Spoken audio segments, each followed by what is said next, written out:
गाड़ी बंद हो गई है, रास्ते में चलते चलते गाड़ी बंद हो गई है, कोई इलाज नहीं। कबाड़े से ये कबाड़े से नहीं, इथेनॉल से खराब हुई है भैया ये। अगर आपकी बाइक या कार 2023 से पहले खरीदी गई है तो आज का यह वीडियो आपके लिए बेहद जरूरी हो सकता है, क्योंकि पिछले कुछ महीनों में आपकी गाड़ी में जो ईंधन डल रहा है वह पहले जैसा नहीं है। और ये भी हो सकता है कि आपने माइलेज में थोड़ा बदलाव भी महसूस किया हो और शायद कुछ भी न महसूस किया हो, लेकिन इसके पीछे भारत की सबसे महत्वाकांक्षी ईंधन नीतियों में से एक काम कर रही है। दरअसल सरकार ने ऊर्जा सुरक्षा मजबूत करने, कच्चे तेल के आयात पर निर्भरता घटाने और विदेशी मुद्रा बचाने के उद्देश्य से पेट्रोल में 20% एथेनॉल मिश्रण यानी E20 लागू किया है और सरकार इसे आत्मनिर्भर भारत की दिशा में एक महत्वपूर्ण उपलब्धि मानती है। वहीं दूसरी ओर वाहन मालिकों, ऑटोमोबाइल विशेषज्ञों और उद्योग जगत का एक वर्ग माइलेज, इंजन की अनुकूलता और नीति की पारदर्शिता को लेकर लगातार सवाल उठा रहा है। तो कुल मिलाकर ये समझने की जरूरत है कि आखिर E20 की जरूरत ही क्यों पड़ी। तो अगर इसके इतने फायदे हैं तो इसे लेकर विवाद क्यों हो रहा है, और सबसे बड़ा सवाल कि क्या भारत का यह ऊर्जा परिवर्तन तकनीकी तैयारी के साथ आगे बढ़ रहा है या अभी कुछ चुनौतियां बाकी हैं। नमस्कार, मैं दीप्ति और आप देख रहे हैं ध्येय टीवी। चलिए आज इस वीडियो के जरिए समझते हैं विस्तार से। दोस्तों, सरकार के लिए E20 केवल पेट्रोल में एथेनॉल मिलाने की योजना नहीं बल्कि ऊर्जा सुरक्षा की एक दीर्घकालिक रणनीति है। और भारत अपनी तेल जरूरतों का बड़ा हिस्सा विदेशों से पूरा करता है, इसलिए अंतर्राष्ट्रीय बाजार में तेल की कीमतें बढ़ें या पश्चिम एशिया जैसे क्षेत्रों में तनाव पैदा हो, इसका असर सीधे भारत की अर्थव्यवस्था पर पड़ता ही है।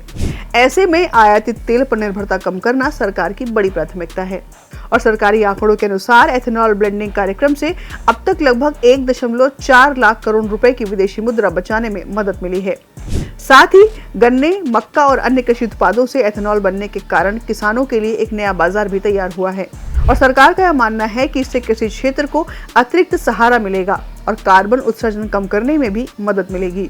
लेकिन जब यह नीति सड़क पर उतरी तो सबसे पहले चर्चा माइलेज को लेकर शुरू हुई। सरकारी और ARI के परीक्षण बताते हैं कि E20 से माइलेज में 1 से 6% तक की कमी आ सकती है। वहीं लोकल सर्किल्स के 44,000 से अधिक वाहन मालिकों के सर्वे में 66% लोगों ने 10% से अधिक माइलेज घटने की बात कही। जिसका कारण एथेनॉल की ऊर्जा क्षमता है जो पेट्रोल से कम होती है, यानी समान दूरी तय करने के लिए इंजन को अपेक्षाकृत अधिक ईंधन की जरूरत पड़ सकती है। नए इंजन इस बदलाव के अनुरूप खुद को काफी हद तक समायोजित कर लेते हैं, लेकिन पुराने वाहनों में इसका असर अधिक महसूस हो सकता है और यही वजह है कि प्रयोगशाला के आंकड़ों और सड़क पर उपभोक्ताओं के अनुभवों में अंतर दिखाई देता है। तो अगर आपके पास 2023 से पहले का वाहन है तो यह हिस्सा आपके लिए और भी जरूरी है। विशेषज्ञों के अनुसार एथेनॉल नमी को अधिक आकर्षित करता है, जिससे पुराने वाहनों के फ्यूल सिस्टम पर लंबे समय में असर पड़ सकता है। ARI के परीक्षणों में E20 के लिए डिजाइन न किए गए कुछ मॉडलों में रबर के पुर्जों और इंजन के कुछ हिस्सों पर अतिरिक्त दबाव के संकेत भी मिले हैं और यही कारण है कि विशेषज्ञ पुराने वाहनों के लिए स्पष्ट दिशा निर्देश और नियमित निगरानी की जरूरत पर जोर देते हैं। लोकल सर्किल्स के सर्वे में 55% वाहन मालिकों ने रखरखाव और मरम्मत का खर्च बढ़ने की बात भी कही है और यहीं से बहस केवल तकनीकी तक सीमित नहीं रहती बल्कि नीति की पारदर्शिता तक पहुंच गई। सुप्रीम कोर्ट में सुनवाई के दौरान E20 को लेकर जारी प्रयोग जैसी टिप्पणी चर्चा का विषय बनी। बाद में सरकार ने अपना पक्ष स्पष्ट किया, लेकिन इसने एक बड़ा सवाल जरूर खड़ा कर दिया कि क्या करोड़ों पुराने वाहन इस बदलाव के लिए पूरी तरह तैयार थे।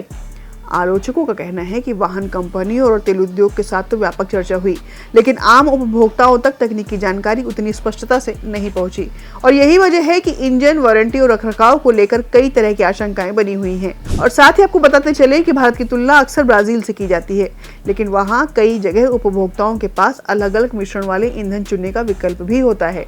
विशेषज्ञ मानते हैं कि भारत में भी आगे बढ़ते समय पारदर्शिता और उपभोक्ताओं के विश्वास को प्राथमिकता देनी ही होगी। साथ ही इस नीति का एक पर्यावरणीय पक्ष भी है। आज भारत में एथेनॉल मुख्य रूप से गन्ने, धान और मक्का जैसी फसलों से तैयार किया जा रहा है।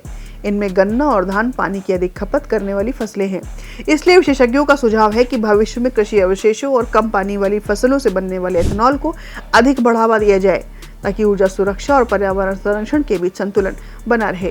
दोस्तों, सरकार अब E25 की दिशा में भी आगे बढ़ने की तैयारी कर रही है, लेकिन विशेषज्ञों का मानना है कि अगला कदम उठाने से पहले तकनीकी तैयारी, पुराने वाहनों की अनुकूलता और उपभोक्ताओं के विश्वास को मजबूत करना भी उतना ही जरूरी है। तो कुल मिलाकर E20 नीति के उद्देश्य महत्वपूर्ण हैं। यह ऊर्जा सुरक्षा, विदेशी मुद्रा की बचत और किसानों के लिए नए अवसर पैदा करने की दिशा में एक बड़ा कदम है। लेकिन किसी भी नीति की सफलता केवल उसके लक्ष्य से तय नहीं होती, बल्कि इस बात से भी तय होती है कि आम नागरिक उसे कितना सुरक्षित, पारदर्शी और भरोसेमंद मानता है। इसीलिए आने वाले वर्षों में सबसे बड़ी चुनौती E20 का विस्तार नहीं, बल्कि तकनीकी, पारदर्शिता और जनता के विश्वास, इन तीनों के बीच संतुलन बनाना होगा।